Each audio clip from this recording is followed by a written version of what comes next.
Hello and welcome once again to Wars Going On. I'm Arcturus and we're here on the Forerunner server to bring you the latest in what's going on in Watchers Realms. As ever, this is a community-based podcast, so please do remember to like, share, hype, subscribe, and get involved down in the comment section because it really does help grow the channel. Okay, so in a slightly unusual turn of event this week, we have a patch banner before the patches actually come out on Forerunner. So normally we record at the weekend, the Saturday, Sunday, and the patch is released on the Friday. In this time round, for reasons best known to the developers who still are reeling from the patch, the emergency patch about the Pantheon the other week, they are rolled out the patch next Tuesday, which would actually bring us back into line with the global patch release day. So we will have to see if that's going to be a long-term solution that we will see going forward. Anyway, so we have a patch. There's lots of interesting things in it. So let's get straight into it. So first up, few things about Guild War. Guild War Season 13 is on the horizon. There's going to be a new Pharaoh Guard as the Demon Soldier for that. I'm assuming that's going to be a magic-resistant fighter, considering the Imperial Pharaoh Guard is the current Pharaoh Guard we have, and he is the magic tank. It's a different name. It's Pharaoh Guard, not Imperial Pharaoh Guard. So I'm assuming it's going to have a different skill set. So do you think this epic will be usable? It will be if it's a magic resistant unit, and most of the things which cause the problems are magic damage at the moment. Can be magic damage. I mean, yeah, Nazar is very problematic. And Dracula can be problematic, and he's physical too. So I think there are some units who are problematic, but there are also a lot of very high magic damage units on the field. So I think it might be able to sneak in, especially in lower tiers. We'll have to see how it plans out when it comes in.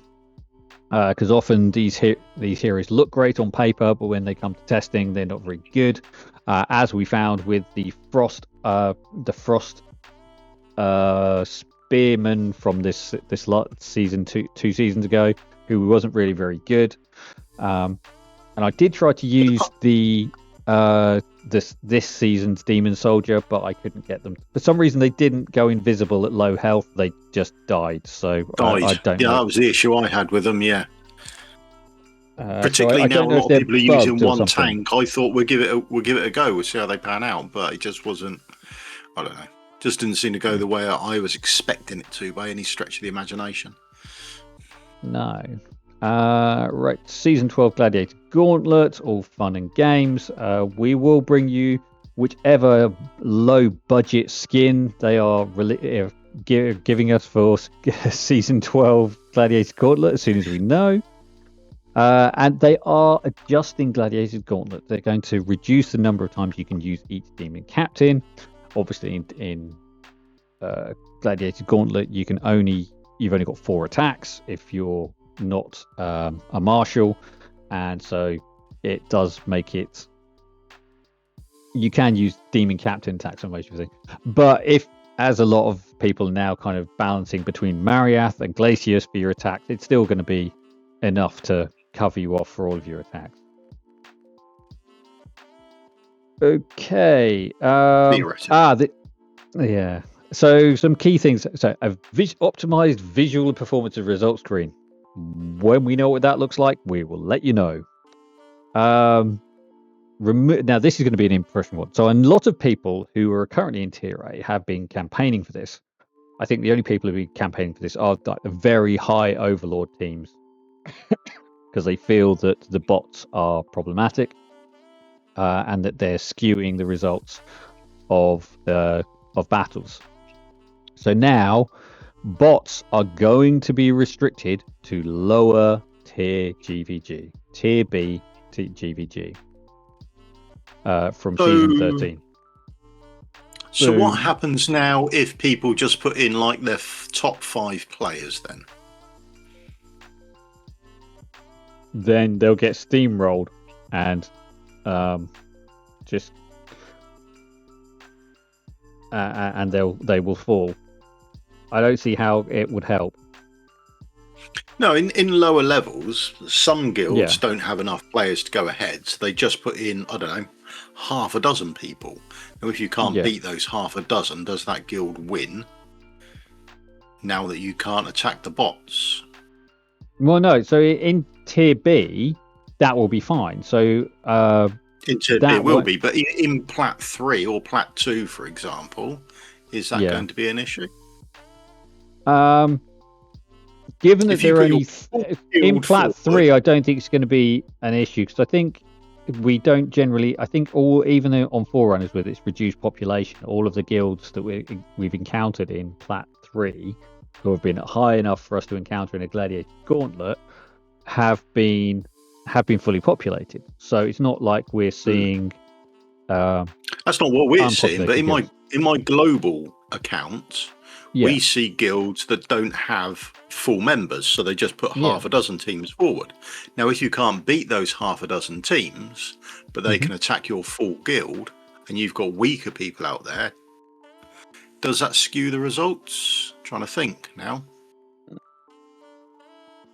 Possibly. It's going to be an interesting one to see how it pans out. Keep an eye on that. Yeah. I mean, GvG is not my thing. It's not something I'm really overly concerned about, but I'd at least like the fight to be fair. I mean, I wish they'd put as much interest and effort into other parts of the game as they do this. Arena springs to mind. Honor's Gauntlet springs to mind. The Demonic Crusade. I love the Demonic Crusade. I thought it was nice all by itself. That was fantastic. So there was something in a recent patch note, a recent dev insight, where they did kind of suggest that there are going to do some additional reworks on the Demonic Crusade, and there's going to be more stuff coming there, which is great because it is kind of abandoned content currently. So it would be good to get more to it, because as you say, it was a fun game mode. It gave you a different set of challenges, and if anything, it gives you a bit of that GvG practice. Get familiarity with the demons in a safe environment against some different mechanics. I still said they should have brought the bombs into GvG instead of as a deployable unit. I think that would have added some additional chaos to defenses. Yeah, 100%. But we are where we are. We are where we are. They chose to go in a different direction. Right. So adjusting the BP display for bot strongholds and reduce the difficulties in gold rank. So again, when we move to season 13, I will not be able to see those because comment on it. I'll be looking to you to some people and see if I can get some input, but I'm not. Forerunner population is a ongoing problem, but I'll see what I can do about trying to find some people who might be able to help out. Right. Added a shortcut to view the opponent's demon soldier team in the defense replay. So this is going to be. I think what I would prefer is if you're on the attack team to have a shortcut to the win-loss tab, so that you could see what your allies had done, so you can build the team. If they haven't shared the code, you can at least say, okay, well, these are the units they've got. That's how the replay went. I don't know, just make it a bit easier to get to that screen, because at the moment you've got to come right back to the tower, the stronghold. Then you've got to click on the tower again. Then you've got to click on the results screen and make sure you select the right tower. It's a lot of button clicks to get to something which could be linked very, very easily. One click away, yeah, it could be one click away, and it's currently about 4 or 5 clicks. So it's not good UI at the moment, and it should be something that they can fix. Added a display to the battle replay list showing the number of specific soul cores destroyed. Yes, I guess that could be useful in specific circumstances. If it's a close match and you're going, okay, I only need to get 1 or 2 cores to take out this tower. This guy, I don't have the BP to take out the 3, but my ally managed to take 1 or 2 off with this team, and that's all we need. And yeah, because win-loss doesn't tell you the whole story, does it? That's not. No, it doesn't tell you the partial hits. Yeah. So that's the information that we're currently losing. So it would be good to get that information recorded somewhere. Okay. Mystery Demon Soldier head. This is going to be a popular adjustment. Now, is there one already, and have they adjusted it, or is this the first one going in? Do we know? So I believe this is the first time they are adding a pity system to the mystery Demon Soldiers chests. And then maybe on Tuesday we'll see what it is. Yeah. Do you think they're going to have the pity there or not? Well, yeah, it'll be interesting to see. Optimizer. This is what's a visual effect of the twin demon soldier. I'm assuming this is supposed to be Mariath because I know that I've selected the wrong Mariath before now. Do you? Right. Because at the moment, when she deploys a unit, they gain that shield, and it just means that all of the minions kind of get cloaked. So if you put lots of spiders out together, you just kind of get like a grey blob until the shield dissipates, and then you can see the units. So I think this is trying to adjust how that currently looks. So okay. Again, we're having to interpret Moonton here because they're not clear in their explanations. Well, I put a dev insight thing in, I don't know, a year, 18 months ago, something like that, saying could they put some more meat on the bones in their statements like this? And they said, absolutely, 100% we're going to do that. Yeah. This is what we've now got. No.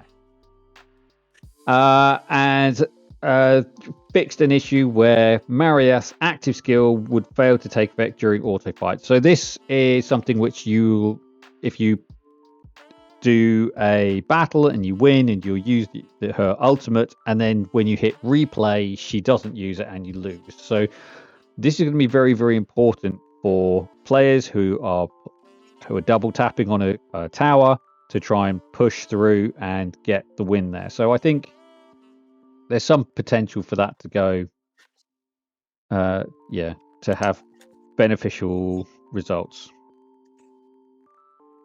Then we get into the adjustments, the hero adjustments.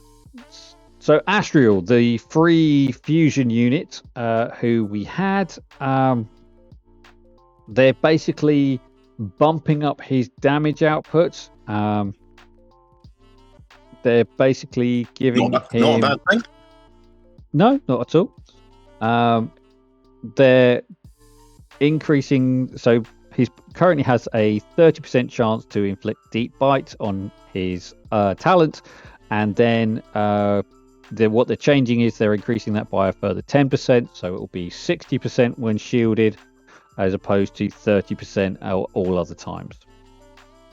That's the only change on that. And then one of his passives.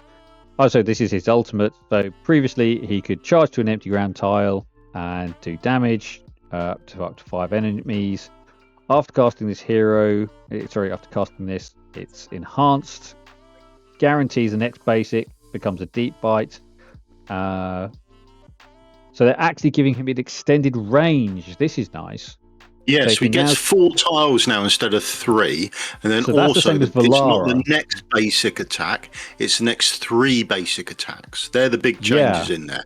So he gets an extra tile of movement and another 2 basic attacks doing it.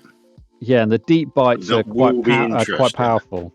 So that's like the 220% attack. Don't know. I haven't really played around with him, to be honest, because he was so weak. Sort of went in there for some healing and a bit of a shield, but nothing more than that.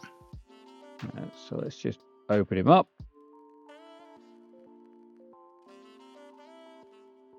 Astrael. Northerner. Is he a northerner, not a cultist? That's where we're looking for him. Yeah. Here he is, Astrael. So he's a northerner nightmare. So deep bite is 190% damage to one enemy 2 times, so 380% damage. So that's an increase of 760% on top of 380.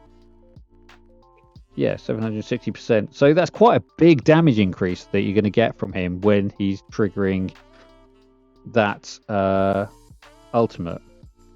Theoretically. I'll have to see how it actually plays out, but yeah. The extra tile range, that's curious by that. Wonder how far he can move. Well, that'll be the same as Lyra now, but again, he's still ground tiles only. But it's going to make him more usable, because one of the things the limiting things at the moment for tacticians is how far they can move. So this will be really kind of interesting, and I think it will be good for the Malric's illusion, the Malric Obsidian trials, because then you can jump over the middle section to get from the left lane to the center lane and back again. So we'll have to see how that pans out.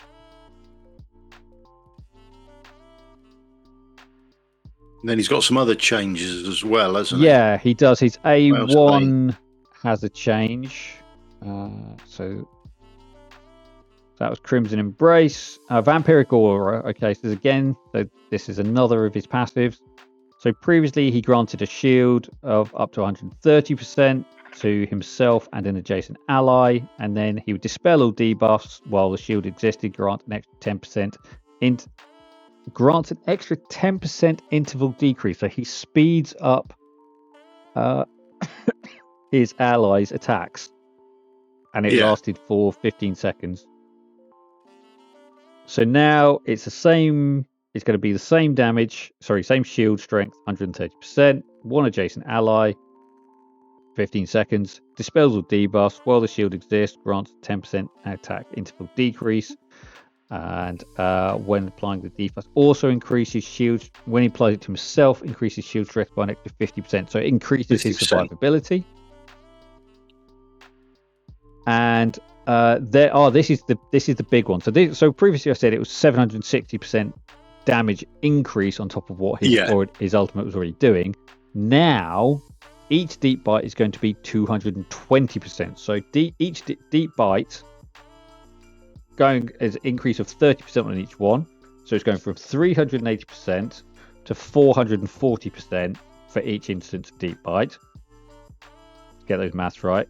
So 440%, 880%. So the total amount of damage for that is about 1320% damage output from him. So that's a lot of damage, and he's getting increased crit damage, and he stacks up increased crit damage 2 times. So you can get the 80% then, can't you? An extra 80% crit damage. That's a lot of damage. If you get him to A1. Well, everyone should have him to A1 because everyone got him to A1, didn't they? No. Did we? Everyone got Vlad Dracul to A1. Astrael is now in the summon pool. Don't think so. And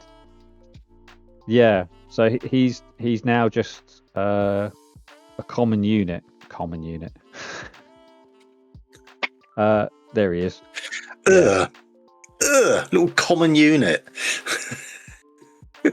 He's in the standard pool. You snob. Oh, dirty little common unit. I do think they put a hell of a lot of design work into him.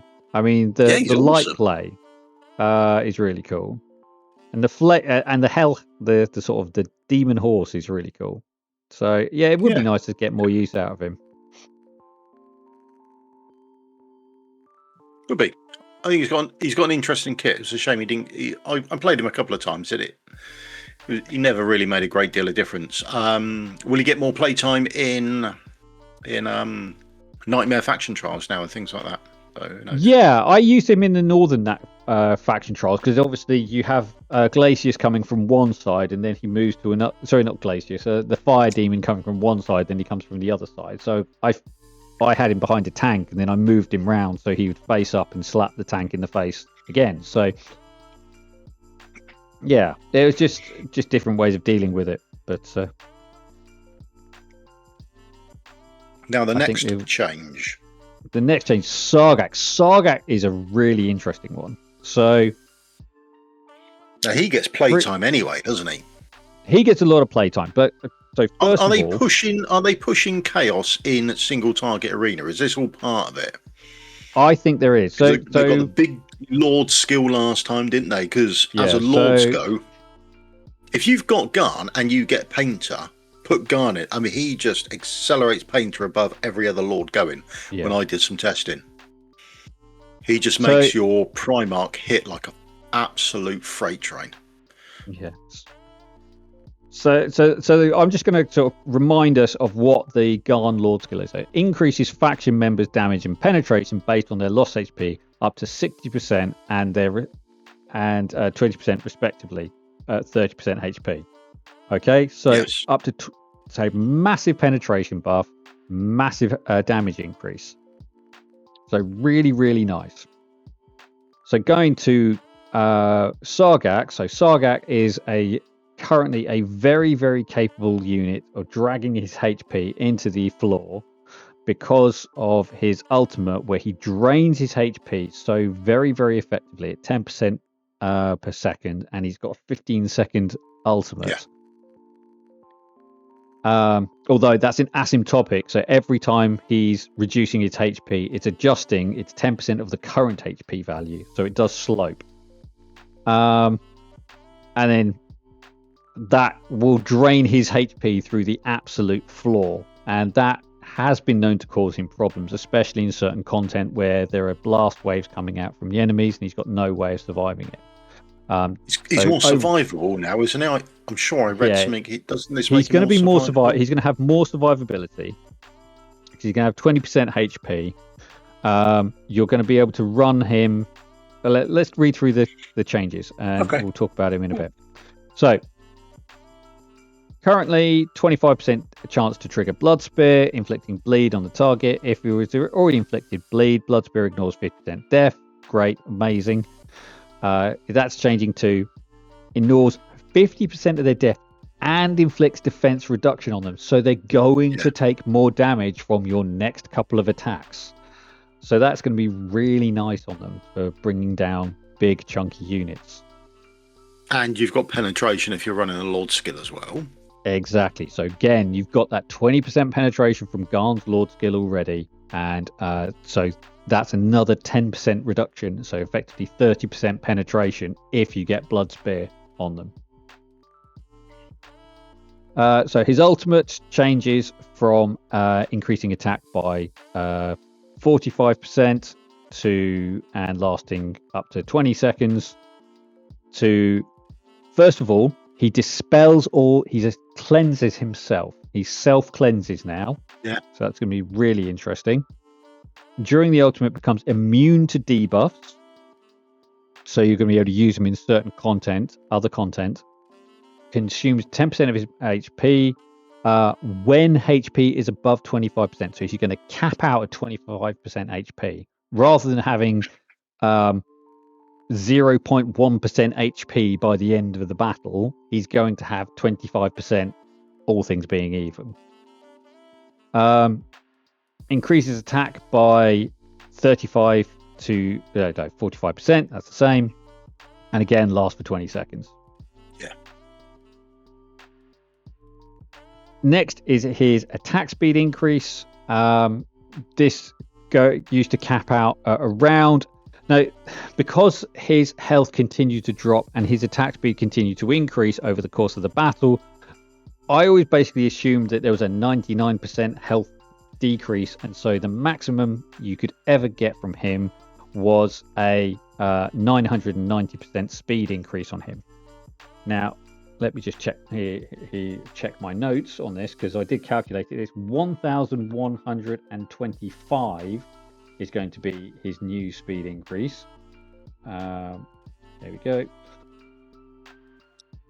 Yeah, 1,125 at 25% HP. That is without any speed gear on him. Okay. So you can get the fastest unit in the game there. Yeah, I think so. It gets him down to 30. Is it Vorg? Is it the Northern Epic Fighter with his own piece of gear on's relatively quick, isn't he? With his exclusive. He goes up to 1440 without any gear on him. So he gets really, really speedy. I haven't actually plugged his stats into my speed calculator, but I will put a note in the description for what his speed is. But they've got a different starting speed as well. So Voroth is 2.6 to start with, but they both have the same specialized attack speed. Okay. And obviously you can put speed gear on him, but that has an impact on the amount of other stats you can build on him. So I was suggesting to people you could basically go for a full attack. You could basically go for a zealous build on Sargak, because you don't need any speed on him because he's getting so much speed from his kit. So as soon as you can get to his ultimate and you can fire off his ultimate, you'll be down around that 25% HP threshold, and he'll just be slapping at 0.3%, at 0.3 interval. And if you do pick up any speed anywhere, then that's just going to bring it down. It does cap out around 0.19 interval, but that is still one of the fastest units of the game. Even Helga at full chain gun speed, A5, can't match that. So he's going to be a beast. Immortal Codex as well, isn't it? With shield. Lord of Sticks, isn't it, with a shield? Yeah, he could be very good in that. His only challenge is surviving the blasts that come from the Zealous boss every so often. So maybe that 25% HP will be enough for him, because you do get some survivability from that attack. Hell, just thinking of ways to get extra penetration on him, you could even put the new Archer artifact on him and put another 10% penetration on him. But he does have to kill units for that, so you can't use it on boss stages. Yeah. Anyway, A1. So during the effect of his ultimate, he increased his attack by 10% and reduced death by 10. So currently, if his during his ultimate, he reduces his defense by 30%. So I think this is saying that it reduced it by 20%, because I think he's trying to say it's less of an impact, but he increases attack. Otherwise, it's a very bad. Yeah, it's a bad trade-off there. Yeah. Otherwise, I'm going to do more damage to myself. Well done for upgrading me. Yeah. After the change, they're going to increase the amount, the trigger chance of Blood Spear by another 10%. So that goes up to 35% chance of triggering. So again, you want to do those Blood Spears because that's going to do the big damage on units. A3 Blood Spear now then introduces Rage. The more Rage you've got, the more time you're spending in his ultimate. And yeah, that's going to be really, really nice.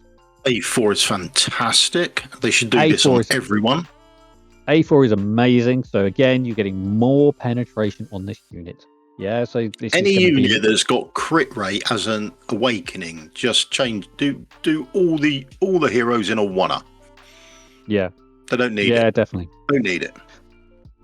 Well, I don't know anyone who's got one to A4 and is stuck at 98% crit. Well, yeah, I mean, especially if they're in the cultist faction as well, where you get plus 3% crit rate anyway by unlocking them. And then A5. So this was something which happened periodically, which was if you kill a unit, you got a 1% increases in attack, and that would cap out at 20%. You could get an extra 1. You could, if he killed the unit, it would go to 2%, but again, it was still capped at 20%.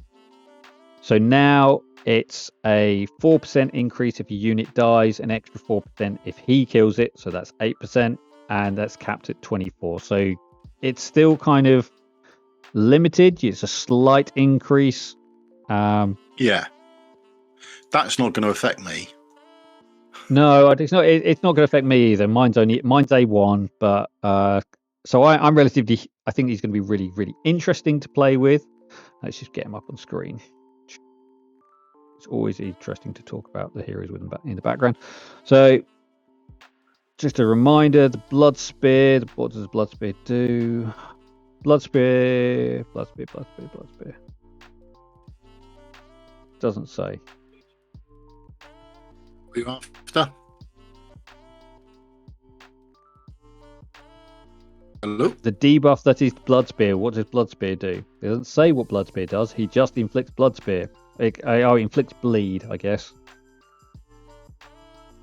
So during the ultimate, Sargak is going to be like Setram. He's going to be throwing his spears really, really quickly. And he's going to be an absolute beast. There could potentially be some problems in terms of survivability if he's out on his own. Because obviously if you have him in range of Carnelian will be wanting to heal him up to 50% health. Desomi will be wanting to heal him up to 50% health. So you could have his damage output fluctuating a bit if you have him in range of those units. Otherwise, yeah, he's going to be an absolute machine gun, just throwing his spears super, super fast. As I said, the minimum speed that you're going to be able to get on him is 0.19, and that's in a full speed gear build. You would not be building to that because at that point you are sacrificing damage for speed. So bear that in mind. Yeah, fun to see though. Oh yeah, it's when the animations start glitching and he's just like.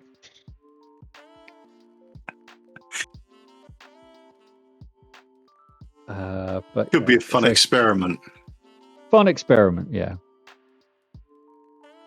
Okay, so the next one obviously is Pierre. The next change is Pierre. I can't do much about that because obviously I don't have Pierre, and Pierre isn't available to look at anywhere. But what they're saying most people won't get him.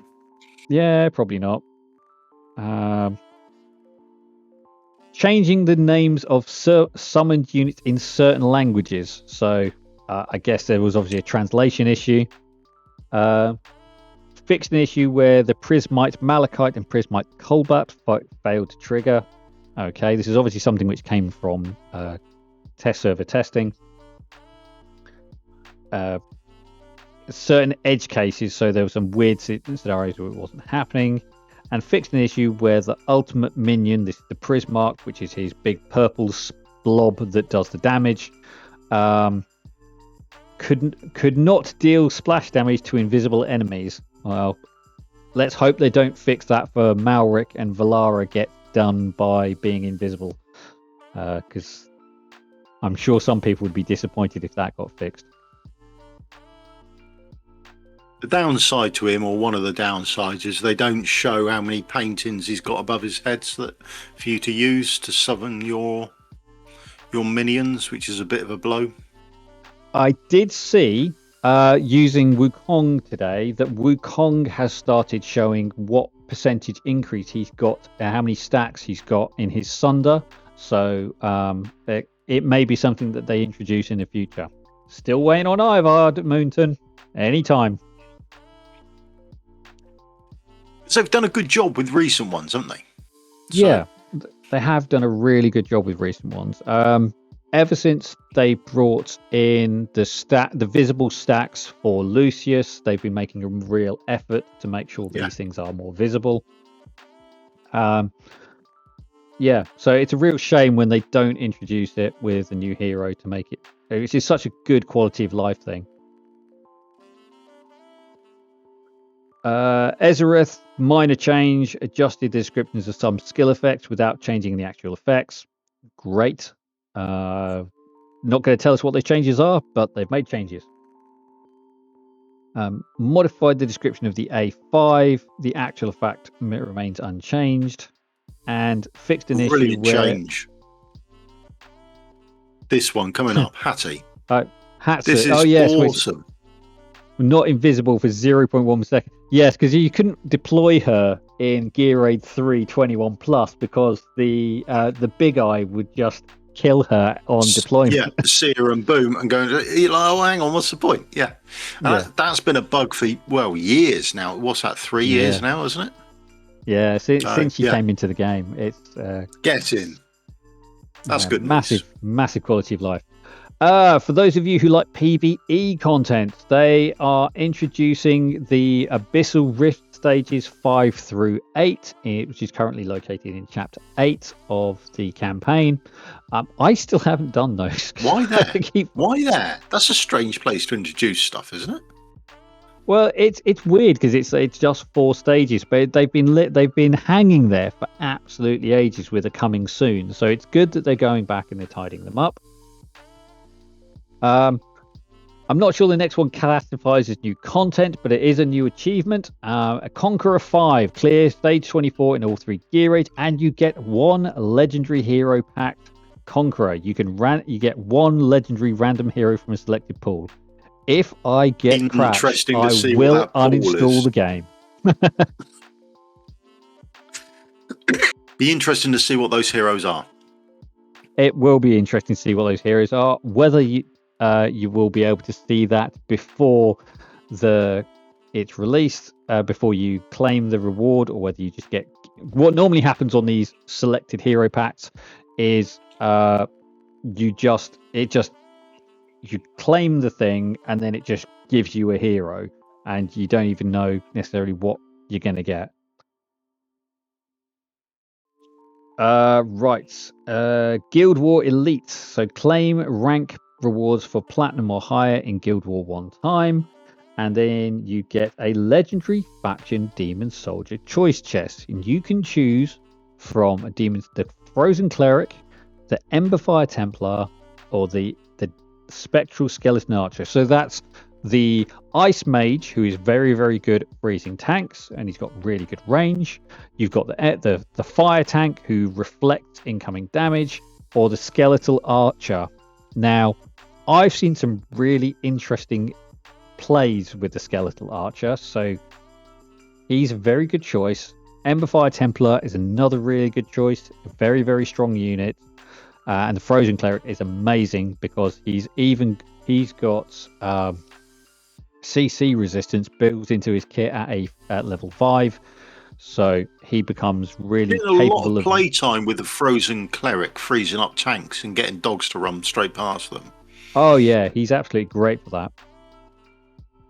Give the tank something else to shoot at, let the Frozen Cleric come in, cause chaos, and run the dogs through. It's brilliant tactic. Now the big one. Odyssey content. Yeah, this is a really good. This is new content. This is new content. New Odyssey quests. Rewards include a Praetor skin. I wonder if it's going to be emo Praetors.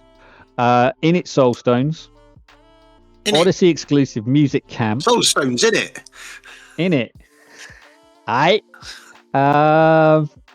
And advanced recasting hammers. So they're the red hammers. Various gems. So I'm assuming that's Marek gems.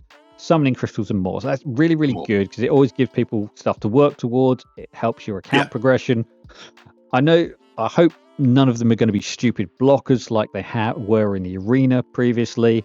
If they have one about getting to Apex Overlord, I don't think many people will get it, and people will just get really pissed off with it. So I hope last time it was Warlord, wasn't it? And then they had to drop it down. Yeah, exactly. But what's going to be achievable in Forerunner, if they put something like that up, it's going to be a nightmare, isn't it? Oh, no, it is an absolute nightmare. Forerunner Arena is an absolute state again. It's got really, really bad recently again. And the devs don't seem to have any solution to it. Just put it as a percentage as opposed to a score? Yeah. Not hard, is it? I don't know. No, it's not, but they seem to have no interest in doing that. So other optimizations: reduce difficulty of some existing Odyssey quests, which is really nice. This means that people who were gatekept by progressing in Odyssey now can progress past that stage, and they can get on with the rewards, get stuff pushed through. Optimize the prompt for Titanic Ruins Matrix 1. Yeah, I tell you what, if they make you type confirm before submitting your starting your Matrix 1 runs, I think I will scream. I hate having to do that with Soulstones now. I absolutely hate it. It's so frustrating. It gave you a pop-up saying, "This is a rare piece of kit. Are you sure you want to do this?" Why did they feel the need to have to type the word confirm in exact capitalization? Yeah. I assume one of the devs got rid of their Soulstone in their game. I reckon they just got fed up with dealing with customer service requests to, "Oh, I use a Soulstone on the young unit. Can you give it back to me, please?" Does that work? Oh, probably. Is that like a free reset book? Because that's awesome. I'm going to use that. Give it a go. See how you get on. Okay, I'll do that. Optimize Void Rift gameplay, allowing you players to change their mounts at any time during the explanation. Now, this could be interesting. Now, why? Who changes their mount? If you're after certain rewards, using Rudolph can be good. But I would still say that the fat boy who gives you extra artifacts is the best one. But there are some people who this will work well for. So he is so good they now sell him in the shop as opposed to rerunning the event. Indeed. Added new tags for hidden changes. So new stuff coming. You're going to have to redo your Tower of Deception autos, everybody.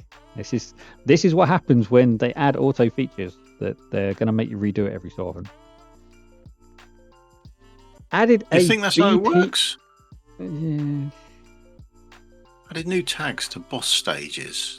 Well, they mean modifiers, don't they? Yeah. Is that what it means? It's new modifiers. Now, commanders can challenge them when the next Tower of Deception events begins on Forerunner. That's about 2 weeks away. Are they going to change 40 so you don't have to have Lady A? No idea. Yeah, so we I got to 30. I got to 30 and got bored again. So I need to see about doing another push. Yeah, it's free rewards. Well, sort of free. Yeah, I know. It's just.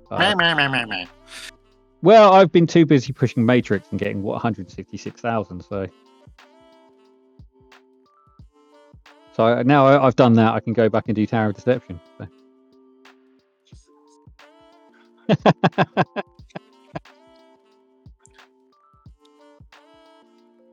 You choose your areas of the game you want to push, and that's what you do. So. Added BP display to arena auto fights. Okay, well, we'll have to see how that pans out. And previously unsaved adjustments to the arena lineup in the team interface were lost when switching to the hero interface. Oh, I think this is if you changed the unit. You wanted to change. You change the composition, and you click on the unit to change the gear, and you'd back out, and then it would have reset to the previously saved team, which was really irritating. But they're obviously saying I hope that's what it is. I hope that's what it is, because that is bloody annoying. It is really irritating. So that's the patch. We're getting that on Tuesday morning, aren't we? Yeah, so we're getting it on the 9th at 5:15 UTC -8, which is so when do we think this is coming to global then? I would imagine either really, really soon or the end of the month, because Forerunner has been starved of updates, which is never a good sign for getting new content to global, because they always dump stuff here first.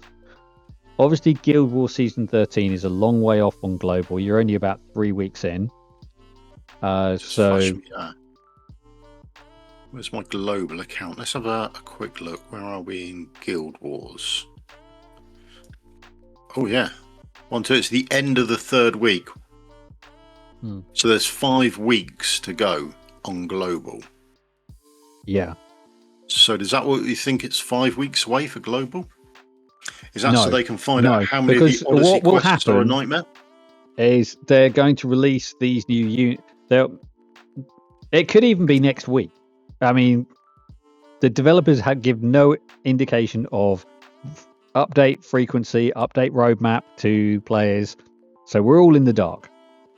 Because we used to get one on the Forerunner, didn't we? A Smalley patch, another Smalley patch on the Forerunner. Then there was a week of nothing. And then the global used to get both the small patches as a big patch. And then the cycle used to go around again. And that was nice and easy. And last patch we got, this was the Pantheon thing, wasn't it?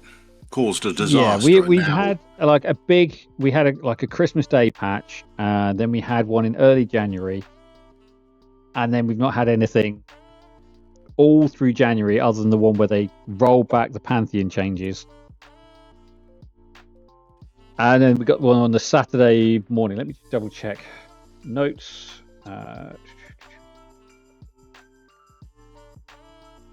Don't tag me, I'm recording. Forerunner News. So the last patch before this was 17th of January. And that was the update to Lyra and Lubu, which didn't do much. And the Valderon Garn changes. So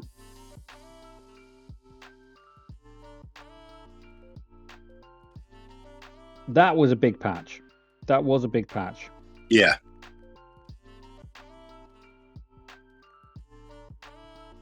The last couple of patches have been really big, actually, on Forerunner. So maybe they're moving to having fewer large patches. I thought, didn't they in a dev was the last dev insights? They don't answer much, if anything. Didn't they say they were going to do more testing? So is it likely that it's going to be a longer period before it goes to global? You'd hope that they would learn from their lessons of the past, and and make sure that you would hope so. Not guaranteed to, but you would hope so. Okay. And then maybe we would get something coming out of it that was useful. But we don't know for certain. The chances are probably not. They'll probably rush it through because they'll want to get something. I don't know. Are they going to push it through to global by Friday? It could happen. If they're that confident in it. Because if it's got stuff in for the Valentine's event, then there might be something that they push through in that. Okay. Has it got anything, I suppose, other than the painter? So there are changes to painter skills, which they'll want to get out to global at the time of release. The only other thing is potentially this Pharaoh's Guard. I don't think he's going to be a game. He's not like I doubt he's going to be like a gladiator. A Garnet Guard or a Golden Guard who's going to come in and actually be a really useful one. But the Pharaoh Guard capable of inflicting debuffs. Now, the only way that he's going to be useful is if he can stop the Cadgrim from getting his super shield. That's the only way he would be super useful. Otherwise, I can't see him being amazing. I'm going to go for the latter then. I don't see him being amazing. No. That'll be my take on it. Yeah. Well, we'll see what comes out, and we'll give him we'll put him up on screen next week because he'll be in the pool and we'll be able to see him. But no, I'm not convinced at the moment. based on Well, that come next description. we'll be moaning about Odyssey quests anyway, won't we? So Yeah, we'll be showing off the Odyssey quests. I'm sure on Tuesday afternoon, this man will have a video out showing you the progression and updating all of his spreadsheets with the requirements to get there. yeah, I'll do it again. I mean, I did it last time. It's fine. You'll find a link in this podcast and many other places. Be on Google Drive. Download it and help yourself to it. That'll be it. Yeah. Okay, so the only other point I really wanted to bring up was how. So it kind of tied into what Fastidious did on a kind of a state of the game and how the developers are communicating with the player base. So there is a lot of frustration in the community at the moment with how heroes get announced and how heroes are then made available to the players. For example, we've just had so with 2 weeks notice, this is like maybe outside of a major event like anniversary or the like, this is the first time we've had 2 weeks notice on a banner. So this is really unheard of, and they've been kind of teasing the painter for a long time. Data miners were kind of pulling up models and information about a character called the Painter well over 6-8 months ago. There was, I think he was teased in the first War Guides presentation of what's coming in the game. Not the one that came out in January, but the previous one. He was shown in a cutscene at the end of the Dracula event. He came up again in this year's roadmap. So they've been drip feeding this guy for a long time, and that's obviously created a lot of excitement around him. And based on the testing we've seen, he's really rather interesting. He can have a big impact in lots of content. Not all content, because he doesn't hit air units, and that's going to cause problems about how you use him and where you use him. And the cultists do seem to be very ground focused at the moment. They've decided that what's up in the air they don't care about, because they've got lots of units who don't attack the air. You've got Dahlia, you've got Magda, you've got Ezareth, you've got the Painter and the Paintress who don't attack air. So I don't know what's going on with the cultist mentality at the moment, but they just don't care about what's flying. Yeah, so you've got all of that going on. And now he's coming out as a ancient pool exclusive. He's with no summon pity involved. Obviously, what's your pity at the moment? I'm on 125-ish at the moment with 114 ancients in the bank. So I'm going to hit pity on the Ezareth banner. What's your pity? What's your legendary then? How long since you pulled a legendary? 125 ago, something like that. 125. Was that your lord or your non-lord? That was my last lord. The last non-lord? Valara, I think. Is she in here? Oh no, I tell a lie. It was him. Yeah. Old Speary boy, but I can't remember his name. Thalion, something like that, is it? I don't know. Thalin, that's it, yeah.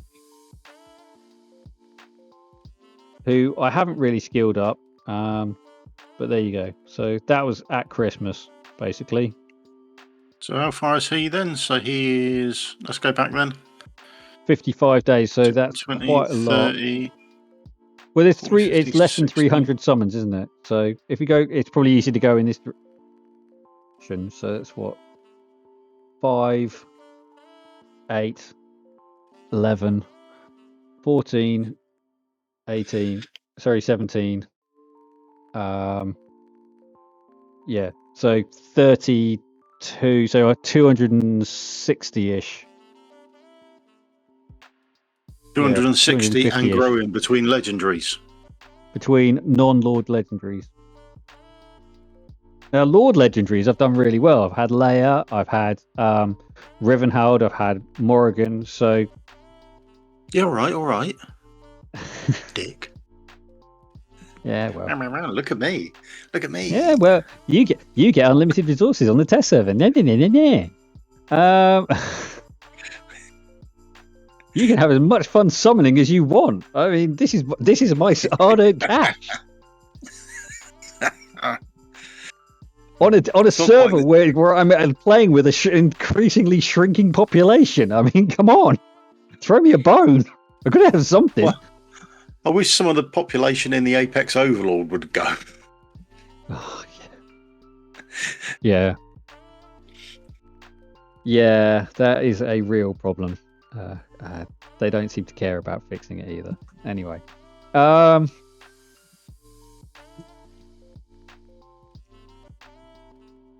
hopefully they need to unnamed units. Yeah.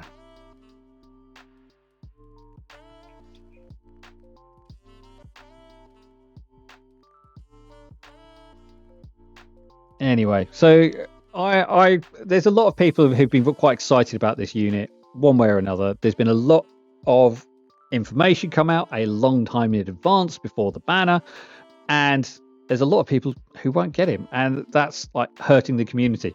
Now, in some ways, this is good that they have told people a long time in advance this hero is coming. You've had the opportunity to save up. Yes, Christmas got in the way, and it was a really good set of banners. With obviously Rivenhald, who is being transformative in Matrix and in Malrix. I was talking in general. I was not trying to brag. Wind your neck in.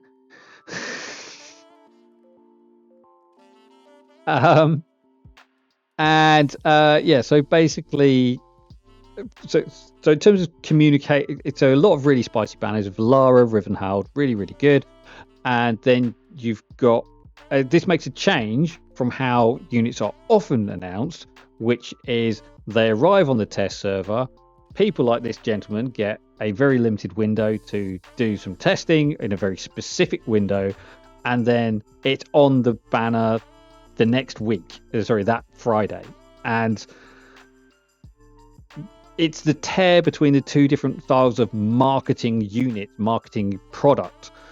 And I can see a lot of advantages in having a good roadmap, good communication, bringing your community, your customers along the journey to you to engage hype and encouragement for what's coming, as we've had with the painter, versus the gacha cash grab of new unit, get it now, really new, exciting, go, and then players getting the unit, feeling frustrated, and we go through rinse and repeat because you either miss out on the hero because you didn't know it was coming and you hadn't been able to save, or you get the unit because the testers were testing in a very restricted environment and it's not representative real world. As is the case with test server arena content, it's not always very representative. And so you get the two different game modes. So what are your thoughts on this, Mystical? I mean, I get it from the marketing point of view. If they release too early, if we always had 2 weeks of knowing what the banners were, there would be a much easier decision on what you're going to summon with. But not doing it really pushes out leaks all over the place, doesn't it? Yeah, it does. I mean, it's a tricky one, to be honest. I'm not sure there's a good answer either way. I haven't heard of one.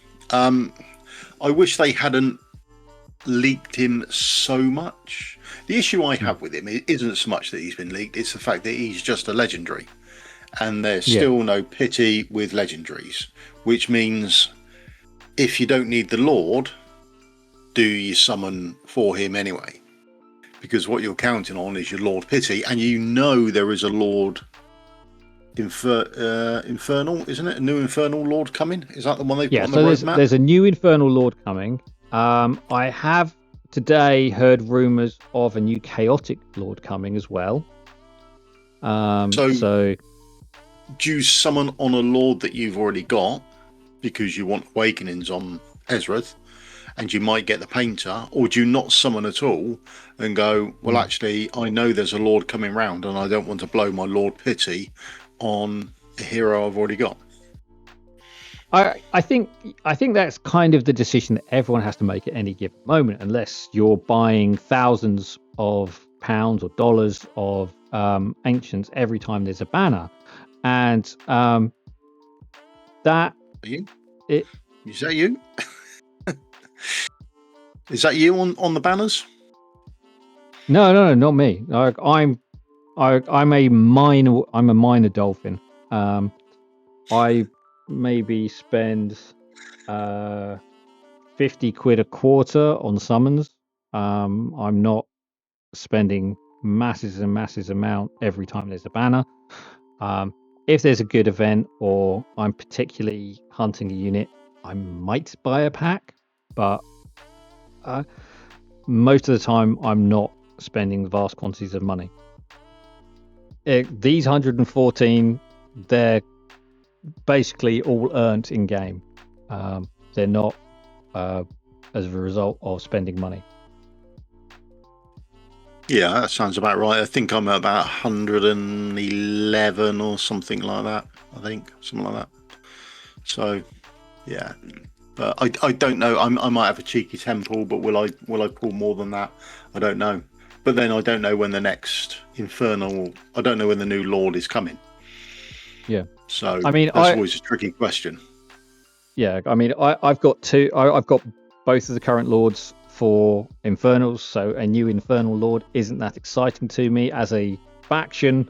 They're not great. I mean, new guy's going to have to be pretty transformational to make them sing. I mean, they've got one or two good units within that faction, but they're not popping in the same way as they could. Yeah. So I don't know. So for me, it's not a faction I'm particularly interested in. Will that be an overhaul of the faction, like they've done with the Exosterans, the Northerners, the Northerners? Yeah. You know, the Cultists are getting quite the rework, aren't they? And the Chaos as well, aren't they? They're getting a tweak every time, it seems. So maybe Infernals will be next on the driving force behind everything. It'd be and they do keep saying that there is a new faction coming as well. So we will have to see what that new faction brings to the game as well. So that new faction will need a Lord or two. Yeah. Whether they'll be ancient exclusive like the Arbiters and Chaotics, or whether they will be in standard summons, will be another issue. Because there are still a lot of chaotic units I personally don't have. Thankfully, I don't have Giselle, so yay! Minor wins. Oh well, that disappointment yet to come, yeah. Well, I do have an A3 Celine, so it would be nice to unlock her completely. So swings and roundabouts, really. Yeah. It's interesting because Celine, I've still not found a good area of the game where Celine really shines. And I think she's such an interesting concept of you tag a unit and you don't necessarily kill them, but then every time your ultimate goes off, you can shoot anywhere on the map and stab them again. On a long map in the right location, that could be really, really cool. Yeah, and Giselle's had what, two reworks? Oh, easily, possibly 3. I mean, they've tried to make her viable on so many attempts, and she still either kills herself or a vampire who drains their health while attacking is not a good vampire. Give up. Drawing board. refund everyone who's got Giselle. Give them 800 ancient summon crystals as an apology, and come up with something else. Not ancient summons, 800 awakening coins as an apology, and move on. I mean, No, you said 800 summons. We're having those. That's because it's nearly midnight and I'm tired.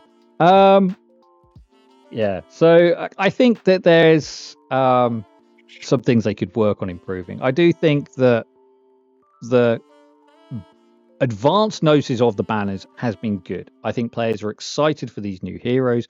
I think they're an interesting duo.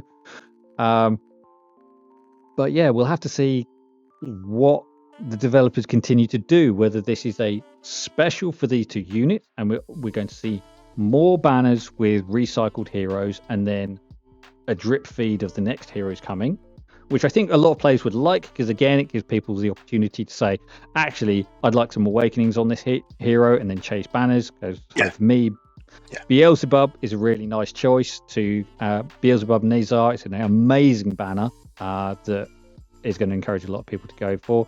So I think that's going to be one to look out for. And I think if they do this sort of drip feed and then release, I think people will be more inclined to get involved with spending more on these big banners when they come, if people can see the return on the return. I keep constantly using business. It is about return on investment. You, for a player, have to invest time and money and get this thing, and you have to get something out of it at the end.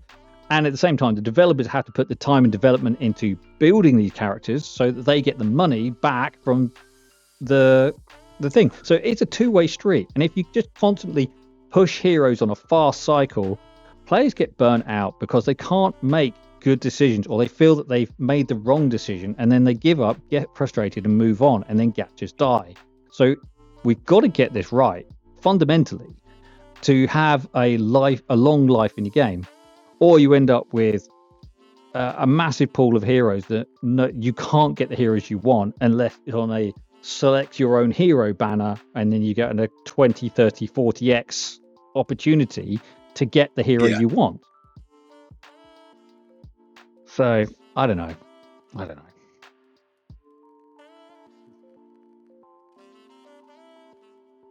The other thing with banner heroes is you're never guaranteed to get the one you want anyway. No. So and even now the odds rise, there's no guarantee you get the banner hero you want at all.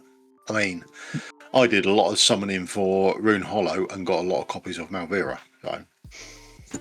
Hey, Malvira is a decent unit. I wouldn't necessarily be disappointed about getting copies of Malvira. I'm not, but I mean, it shows the lack of how the banners work. And I mean, I wasn't overly fussed by getting them. I think she's at A4 now. It's fine. But there'll be other scenarios where people have a terrible banner, or one good hero and one terrible hero. So, I mean, the Paintress is on with Valise, isn't she? So, I mean, that's again another really strong combo on that banner. But if you're hunting for a new hero and you only get copies of Valise, you're like, oh, for Pete's sake. I mean, it takes some of that enjoyment out of it, I feel. Yeah, I think that is very true. But the advantage is that she's in the common pool, and so you've got more chance of getting them over the course of your time of your life. Common hero. Common hero. Common. So yeah, we'll have to see how it plays out. But I think good communication through dev insights, good communication through these are what we need. Did you do that with a straight face? No, these are things that the player base needs. We need good communication through a dev insights has been another one, isn't there? They've done 4 questions again. They missed, I think, a week or 2 weeks of questions. So all those people who asked questions within that week or 2 weeks, they've ditched. They've answered 4 questions within a 1 week window, and they're now 3 weeks behind. Yeah. that's as good as it's got. I mean, it is absolutely ridiculous. Which is ironic considering the previous one was, yes, we're going to be better at responding to dev insights. Yeah. Just shockingly bad.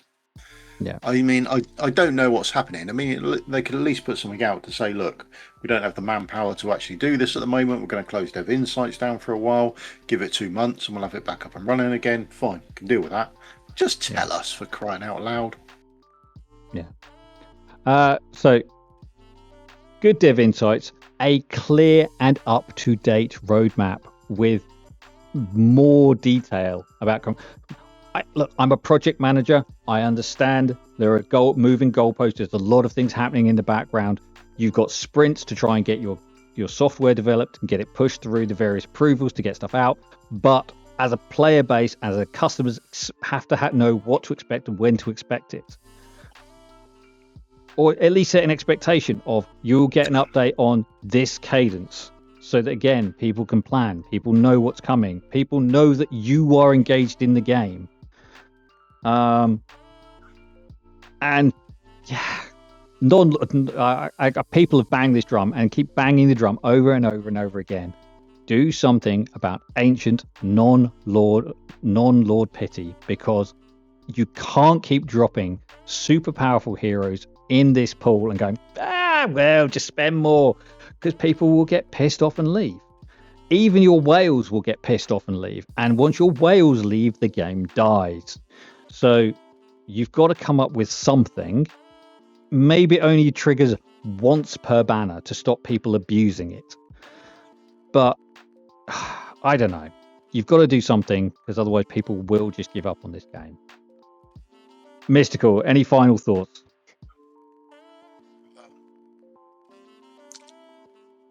Godforge is coming.